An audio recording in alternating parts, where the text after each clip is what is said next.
नमस्कार, आप सभी का आप सभी के अपने चैनल ना मिश्रा बहुत बहुत स्वागत है। आज के क्रमांक में हम आपको बताएंगे कि यदि आप श्री कैंची धाम महाराज जी के दर्शन हेतु जा रहे हैं तो कैंची धाम से ये दो वस्तुएं, ये दो चीज लाना बिल्कुल मत भूलिएगा, क्योंकि ये दोनों चीजें आपके घर में, आपके हृदय में और आपके विचारों में ऐसा क्रांतिकारी परिवर्तन करने में सक्षम है जिससे कि आप महाराज जी की अद्भुत कृपा से निहाल हो जाएंगे। तो आइए क्रमबद्ध तरीके से बात कर लेते हैं आज के इस अद्भुत क्रमांक के ऊपर। देखिए, जब भी आप श्री कैंची धाम जाते हैं तो निसंदेह श्री कैंची धाम की जो धरा है वो इतनी पावन है, इतनी दिव्य है कि श्री महाराज जी का साक्षात आशीर्वाद वहाँ पर वास करता है। जब भी आप श्री कैंची धाम में पग रखते हैं तो आपको एक ऐसी अद्भुत ऊर्जा का अनुभव होता है जो कि स्वयं श्री महाराज जी के हृदय से प्रवाहित होकर आपको स्पर्श करती है।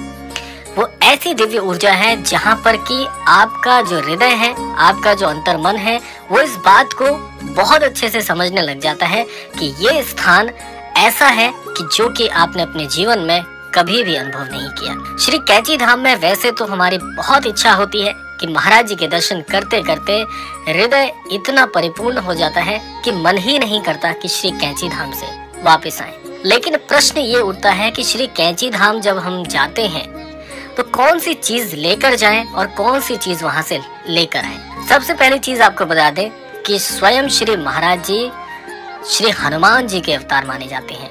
तो ऐसे में श्री हनुमान जी को सबसे ज्यादा प्रिय जो है वो लड्डुओं का भोग माना जाता है। तो जब आप श्री कैंची धाम जाएं तो प्रसाद स्वरूप के लिए, भोग स्वरूप के लिए आप लड्डुओं का भोग अवश्य लगाएं, क्योंकि महाराज जी को भी लड्डू बहुत प्रिय हैं।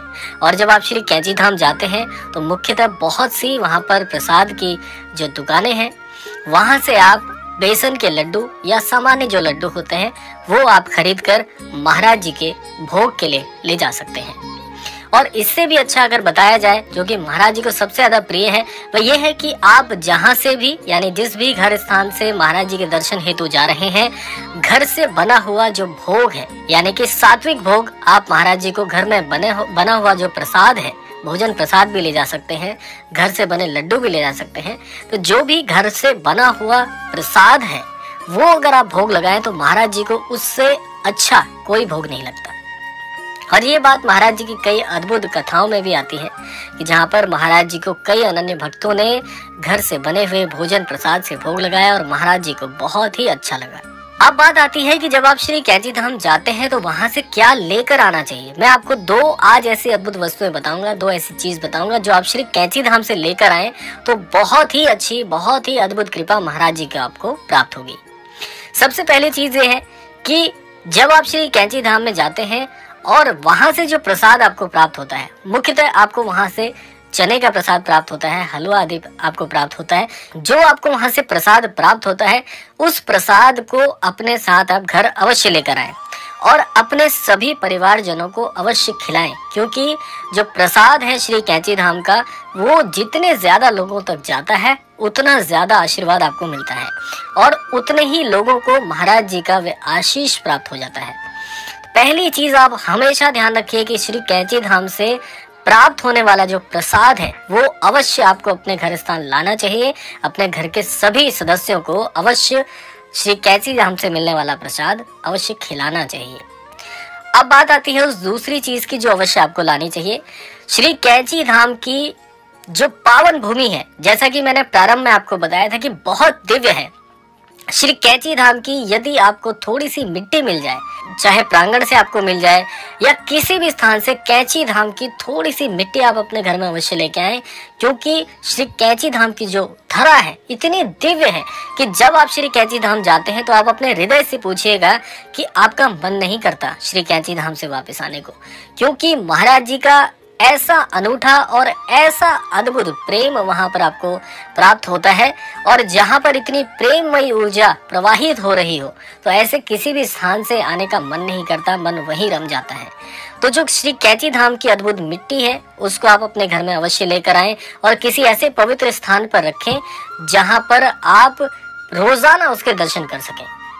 इससे आपको क्या होगा कि एक तो आपकी स्मृति में हमेशा श्री कैंची धाम, जब भी आप उस मिट्टी को देखेंगे, जिस भी पात्र में आप उसको रखेंगे, हमेशा आपको इस बात की याद दिलाएगा कि श्री महाराज जी के दर्शन हमने किए थे।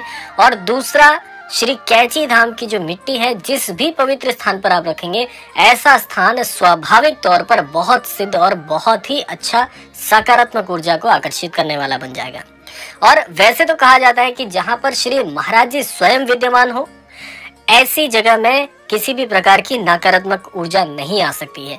नए भक्तों के लिए मैं बता दूं, जो भी नए अनन्य जो भक्त हैं, वो इस चैनल को जो देख रहे हैं, जो अभी महाराज जी से जुड़ने का प्रयास कर रहे हैं, उनके लिए एक चीज और इसमें जोड़ना चाहेंगे।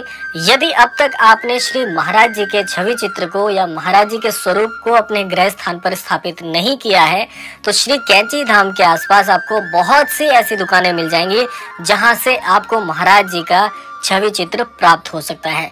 तो ऐसे नए अनन्य भक्त जो अभी महाराज जी से जुड़ने का प्रयास कर रहे हैं, उनके लिए बहुत यादगार क्षण बन जाएगा कि श्री कैंची धाम के पास से यदि आप महाराज जी के छवि चित्र को स्थापित करते हैं तो दोनों चीजें होंगी। पहला तो ये कि आपको स्वयं श्री महाराज जी की याद दिलाएगा, और दूसरा, आपके कैंची धाम की जो यात्रा है उसकी भी स्मृतियां आपके लिए यादगार बन जाएंगी, अगर आप ये छवि चित्र वहां से लेकर आते हैं तो।